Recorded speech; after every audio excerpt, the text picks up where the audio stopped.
Well, obviously he's going to challenge him. He's a racer. He's in the race. You know, he's on the same tyres at that point. And the guys want to race each other. But, you know, we were looking at a different strategy for Seb. He was going through the tyre phases quicker. And, you know, then he's obviously moved out of the way and let his teammate through. Twitter has been lit up again with tales of multi-21 and now multi-31. How do you react to that when the public react like that? Well, look, I mean, I think from a team point of view, we always want to get the best result we can. And, you know, Seb's done the right thing for the team today. As he said, very honestly, he's let his teammate through. He was quicker today. And, you know, that enabled us to get closer to Alonso, you know, in the final laps. I mean, Daniel finished 20 seconds further up the road. I think more importantly for us is to understand, you know, what Seb is struggling with at the moment, because he's obviously not getting as much out of the car as Daniel today. Can you put your finger on it? What are the issues, you think? Is it just a setup issue?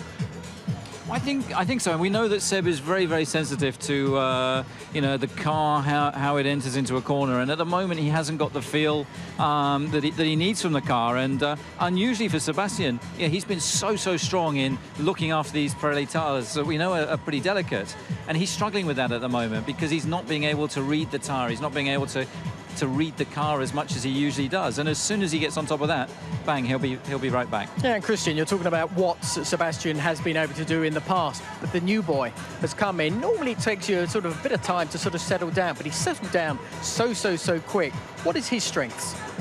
Well, he's just Joe Cool, isn't he? I mean, he's a bit like you. He's always smiling. He's just a bit taller than you are. Yeah, most people are. And yeah, he's quick. We knew he was quick, but you know, he's exceeded all our expectations. You know, so far he's so cool under pressure. And I don't know whether you hear any of his radio, but it's like he's having a chat at a coffee bar. I mean, you wouldn't think he's in a Grand Prix. And you know, he's been enormously impressive since you know, the start of the season in Melbourne. And his confidence is growing, you can see that. And, you know, were it not for a difficult start today, I think he could have really given Alonso a much harder time. Yeah, and with that coming down the future, back to Europe, I guess there's going to be some upgrades coming. Is that something that is really going to it's got to turn around your season? Can you take it to Mercedes? We got to. If we're going to make a championship of it, you know, we've got to take the fight to them. And look, we were... Can you, though? Can you do it? We're going to give it everything. We're going to give it... I believe we can take the fight to them. You know, we just can't concede too much more ground. And I think that, you know, we were 22 kilometres an hour slower on that kilometre straight today. That represented almost 100 metres that we're giving away on the straight. And, you know, that's where we've got to improve. It's quite simple. We know where we've got to fix our issues. And, you know, hopefully there's some steps towards that in Barcelona. Christian, no Adrian this weekend. Silverstone. Was it Silverstone? I think it was at Silverstone, wasn't he? Yeah. With Mark. Reasonings behind that? Well, no, he stayed behind. Obviously, we've got a lot going on for the European race. He was in the ops room supporting, you know, the team today, and he'll be in the debrief note undoubtedly later, you know, going through it. It's an Easter weekend. Obviously, Silverstone's just up the road from the factory, so he's popped in there to say hello.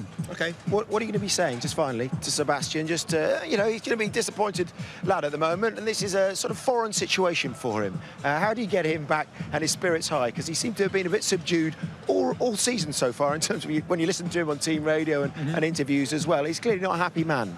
No, but he's a deep thinker, you know, and he'll analyse this. So one thing he does incredibly well is look inwardly at where can he improve, where can he be better, what is the you know, guy doing that's giving him that advantage at the moment. And Sebastian is an absolute fighter, and you know, we've seen that before. We saw it in 2012. He got off to a difficult start, worked it out, and then really built up from there. So you know, we'll sit down, we'll talk it through, but he won't need, you know, motivating, that's for sure.